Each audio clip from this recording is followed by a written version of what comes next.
Hello అండి, I'm doctor Keerthi, fertility expert, 49 hospital Vizag branch నుంచి మాట్లాడుతున్నాను. సో మనకి యూట్యూబ్ సెషన్స్లో కొంతమంది పేషెంట్స్ కొన్ని క్వశ్చన్స్ చాట్ బాక్స్లో సెండ్ చేస్తున్నారు. సో అవేంటో ఈరోజు చూద్దాము. సో ఒక పేషెంట్ ఏంటంటే ఎండోమెట్రియోసిస్ అంటే ఏంటి అని చెప్పి అడుగుతున్నారు.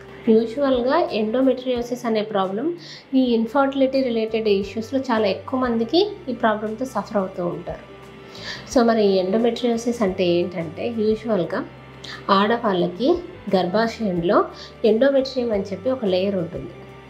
సో ఆ లేయర్ ఏంటంటే ఒక్కొక్కసారి అక్కడ మాత్రమే ఉండకుండా, అంటే గర్భసంచి లోపల పొరలో మాత్రమే ఉండకుండా ఒక్కొక్కసారి ఏమవుతుందంటే ఓవరీస్ దగ్గర, ఓవరీస్ లోపల ఉండడము, లేదు పెరిటోనియల్ క్యావిటీ అంటారు, అంటే గర్భసంచి బయట కూడా అక్కడక్కడ కొన్ని స్పాట్స్ లాగా ఉండడము.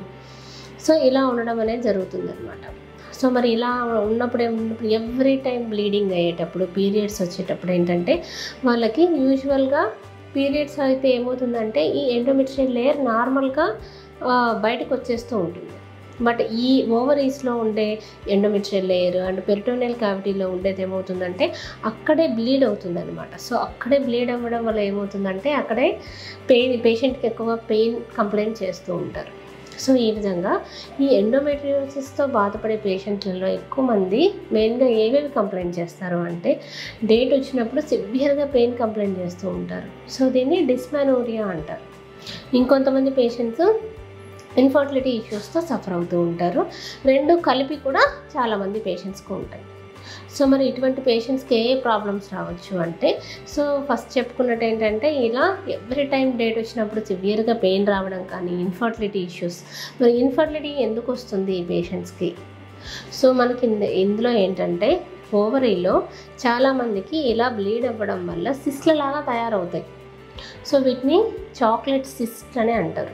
సో మరి ఈ విధంగా చాక్లెట్ సిస్ట్లు, ఎండోమెట్రియోటిక్ సిస్ట్లు ఉండడం వల్ల ఏమవుతుందంటే ఆ చుట్టుపక్కల ఉన్న ఎగ్స్ క్వాలిటీ అనేది బాగా దెబ్బతినడము, కౌంట్ బాగా తగ్గడం అనేది జరుగుతుంది. సో మెయిన్గా ఈ ఎండోమెట్రియోసిస్తో సఫర్ అయ్యే పేషెంట్స్లో ఎగ్ క్వాలిటీ అనేది తక్కువగా ఉండే ఛాన్స్ ఉంటుంది. సో ఈ విధంగా ఉండే ప్రాబ్లమ్స్ వల్ల వాళ్ళు ఇన్ఫర్టిలిటీతో సఫర్ అవుతూ ఉంటారు. ఇంకొంతమందికి సేమ్ ఇలాగే ఆ ట్యూబ్స్ అనేవి వాపు రావడము, హైడ్రోసాల్పింగ్స్ అంటారనమాట. సో ఇవన్నీ మనకి ఇన్ఫర్టిలిటీకి కారణమవుతాయి. సో మరి దీన్ని ఏ విధంగా ట్రీట్ చేయాలి? సో మనం ఈ ఎండోమెట్రియోసిస్తో సఫర్ అయ్యే పేషెంట్స్ని వాళ్ళకి ఇన్వెస్టిగేషన్స్ చేయించాల్సి ఉంటుంది. ఫస్ట్ ఒక అల్ట్రాసౌండ్, ట్రాన్స్వెజైనల్ అల్ట్రాసౌండ్ అంటారు.